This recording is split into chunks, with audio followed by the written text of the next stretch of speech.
The Quincy Notre Dame baseball team made their way back into the Gem City this morning, sporting some new hardware. The Raiders, fresh off their third-place victory, were welcomed back with lots of support. The Raiders completed their season-long goal of ending the season with a win.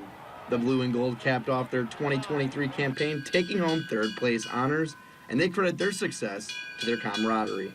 It really is a family and a brotherhood that we formed together, especially from being so young together, playing up until now.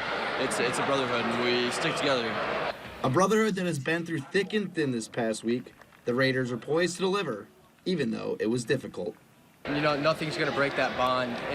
Nothing can break that. Tuck was a big part of that, but, you know, I think it's sad, but he brought us closer together and made it even stronger. While the ultimate goal was to win a state championship, the Raiders knew they had more to play for.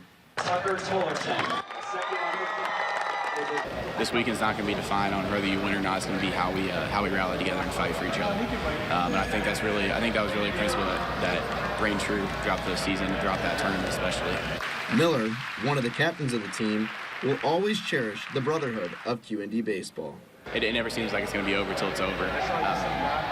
Whenever it is, it's always too soon.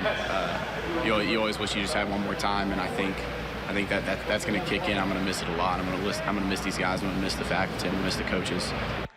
The Raiders finished the year setting a new program record for consecutive wins, total wins, and of course, a third-place trophy.